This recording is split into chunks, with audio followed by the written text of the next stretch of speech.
Bite-sized. Welcome to another bite-sized edition of Gaikoku Gamers. I'm Darryl Benson, here to talk to you really quick about Nintendo. So Nintendo has been having quite a few games that were scheduled to come out for the Wii U, suddenly not coming or indefinitely delayed. It's not very good. We've had even first-party games. You had that Captain Toad game that's being pushed back till next year, although it's still coming. Obviously, what other system is going to be put on? No, but we've had plenty of third-party games miss the boat, and the latest one is Call of Duty Advanced Warfare.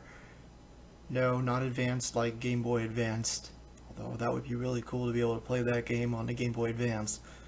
But anyway, so it's not coming to Wii U, and they've gone ahead and contacted both developers, the developer who's obviously doing the next-gen ports and the developer who's doing the 360 and PS3 ports, and there is no more Wii U game. You know, it's in a way it's not surprising if you look at it purely from the perspective that third-party games don't seem to sell terribly well on the Wii U. However, it is a bit surprising considering we just came from Gamescom, and as of today they're saying that the system with the most pre-order increase was the Wii U. Not the Xbox One, not the PS4, but the Wii U. Now granted, percentage increase doesn't necessarily mean it's the most. For instance, the game system could have had 1,000 pre-orders. Obviously that's low, it's a theoretical number. Had 1,000 pre-orders, and if it went up, you know, 8-point-something% like they said, then that wouldn't be that much of an increase.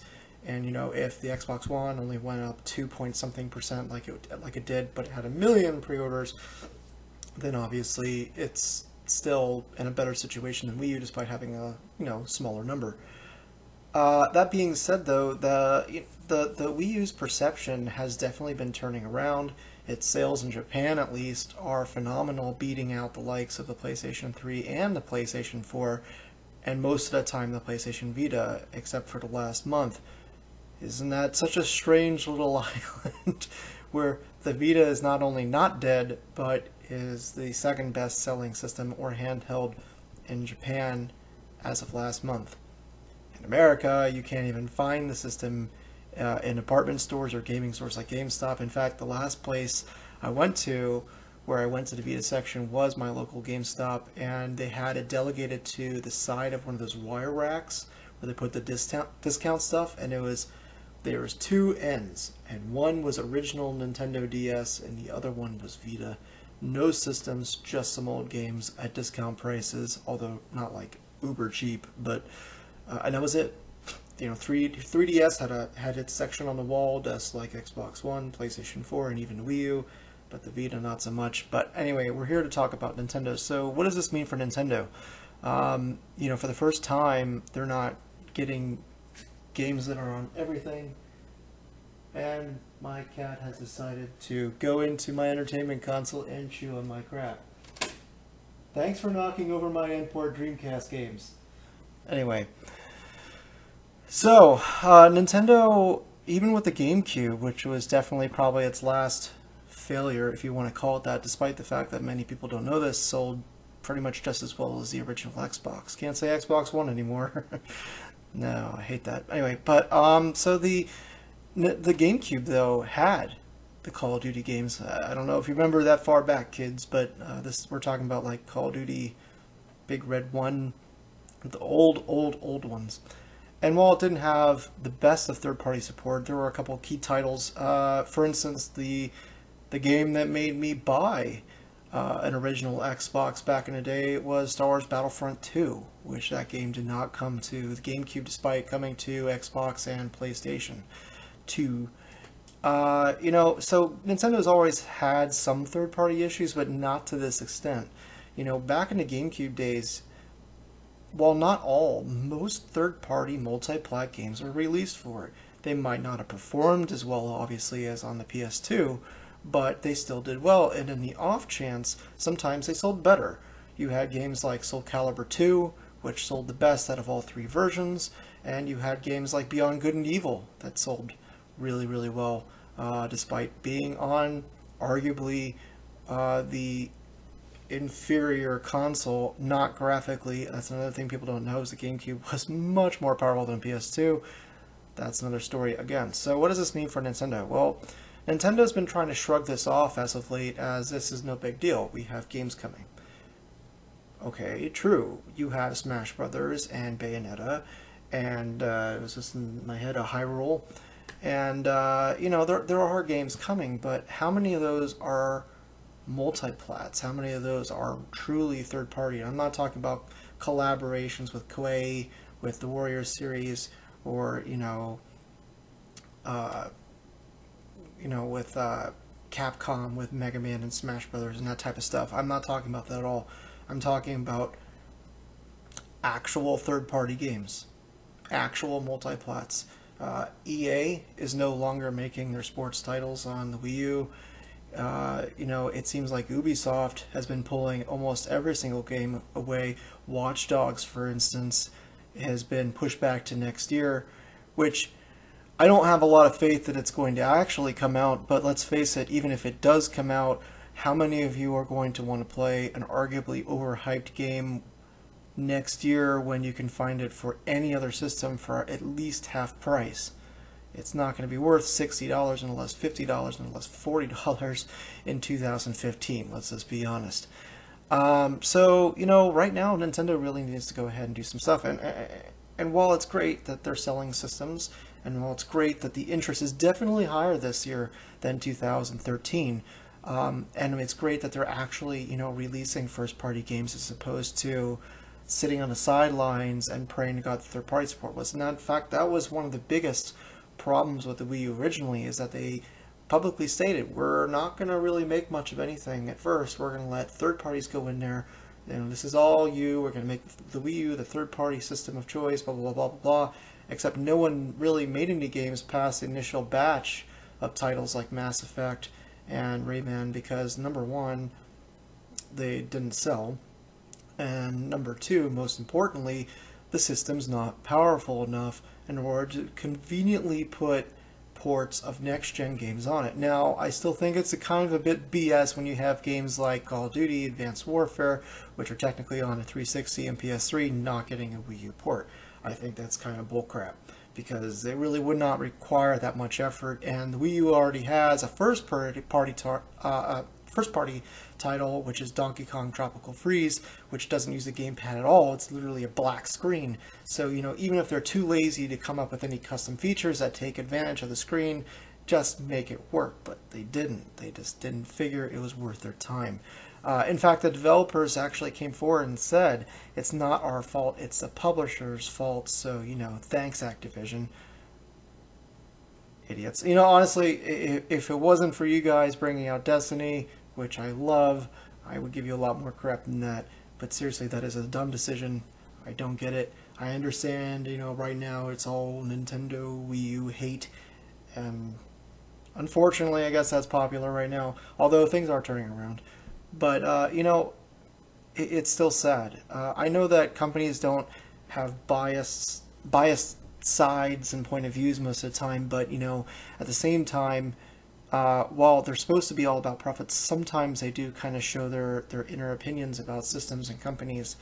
And I think Nintendo definitely needs to combat that with making their next system on par, at least, with the weakest competitor from Microsoft or either Sony on the next system.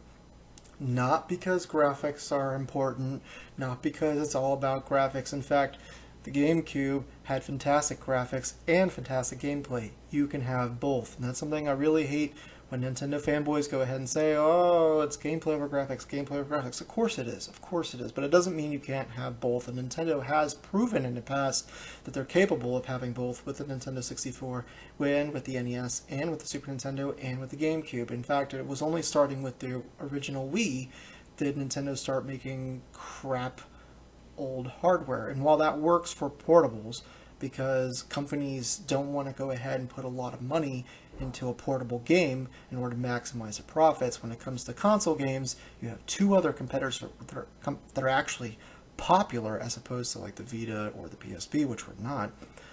And when all the big games are coming out, all the AAA games are coming out on those systems, and it cannot port it, physically impossible to port it to your game console, that's a problem. So while I do think it's bullshit that Activision is going ahead and not putting 360 and PS3 ports on the Wii U, I also think that they might have been able to get next-gen ports if they had made the Wii U a little bit more powerful. And as much as I enjoy the gamepad screen sometimes, it's not necessarily all that important. Like I said, we've already seen games like Donkey Kong not even use it, and I seriously doubt they're going to have anything in Smash Brothers in which utilizes it, and most games just don't utilize it. The only times I have to say I really truly appreciate the screen and the gamepad is on Miiverse. I love doodling, I love drawing, and that's a lot of fun. With that said, I think that screen type controller could have been an additional accessory that is sold separately. I kind of wish they did, and put that money towards the hardware. So there you go. I don't think they're going to be changing anything anytime soon. However, we have had patents released that show that Nintendo has trademarked the name Quality of Life, which is rather interesting because usually with code names on their stuff, they generally don't use those code names, just like the Revolution on the Wii, just like the Dolphin on the GameCube, and just like Project Cafe for the Wii U. They always tend to come out with a name other than the initial name given for that hardware. And for that matter, we don't even really know if Quality of Life is going to be gaming hardware or hardware at all. It's supposed to be a non-wearable technology. Don't know about that. I mean, think about it. I mean, everything that's techie, that's not a portable or home console, is wearable technology. Or at least something that you can take with you, but they're saying that's not even it either, so who knows what that is. That's another can of worms. But seriously, Nintendo needs to get with the times, and even if they cannot release next-gen hardware soon enough, they need to be going out there, they need to be going ahead and getting third parties, not just indies, third parties, major third parties like EA, Ubisoft, Activision, to come to them and release, even if it's old, last-gen ports of their games to them. And on top of that, frankly, they need to advertise more. They said earlier that they were going to be advertising for Smash Brothers and Mario Kart for many months on television. I don't know about you guys, but past like the initial couple weeks there for the initial release of Mario Kart, I have not seen any television commercials except I see PS4 and especially Xbox One commercials all the time on network television. Nintendo really needs to start advertising because while gamers might like it, while hardcore Nintendo fans might like it, they need to attract other gamers, and the best way that you can do that is with game and advertising. So increase your game library and let's see some advertising. But it's concerning, and I love Nintendo probably more than the other two, simply because they've been in my life longer, and it's really hard seeing them struggle like this, but at the same time I'm kind of happy that they are, because I'm hoping that this ass kicking they're getting right now teaches them that this is not the acceptable route for the next game system, that they shouldn't have Wii and then some addition to it for the next game. Drop the Wii name. The Wii was its own thing. The Wii U is nothing like the Wii. It should have been something different. Increase the advertising and get back to third-party relations. And, I don't know if Nintendo's even really capable of doing that. I think the only reason why people come to their portables is because they're popular, and I think the only reason why they came to them during the Super Nintendo and NES days was simply because they bullied developers to only be with their system. And starting with the N64, they kind of lost that, and they haven't really gotten it back since. You could argue that they got it back for a little bit with the original Wii, but frankly, that was more because of lightning in a bottle, with that system being popular for other reasons than it was because they were talking with third-party developers or making strides with third-party developers. That really wasn't the case. The only reason why we got third-party games at all was simply because developers knew it might sell. Many of them didn't. And I think that's another reason why the Wii U is not doing very well with third-party developers. For right now, on home consoles, Nintendo consoles tend to only push first and second-party titles. And it's unacceptable. When you have two other competitors, it's unacceptable. I think, obviously, Nintendo's fine for right now, but, if they keep on posting the losses they are, I know that everybody thinks Nintendo's uber rich, and in a way they are, but, when you post, $100 million losses per quarter, that adds up. And, in 10 years' time, if they don't turn around things, they're going to be gone. It's not going to take that long. Another thing that you guys have to remember, too, is that the number that you all know that they have as far as the amount of money in their funds, it's not all liquid cash. That includes things like buildings and pathetic things that you might not even think that they would include, like furniture and computers and little things like that. So when you take that away, it actually takes quite a large chunk of that money away, and they're not as rich as you might think that they are. They're still doing a lot better than Sony.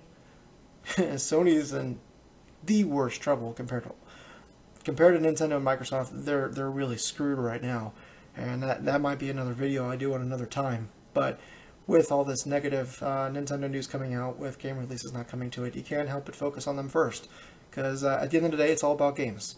And if we're not able to play games, what's the point of the system?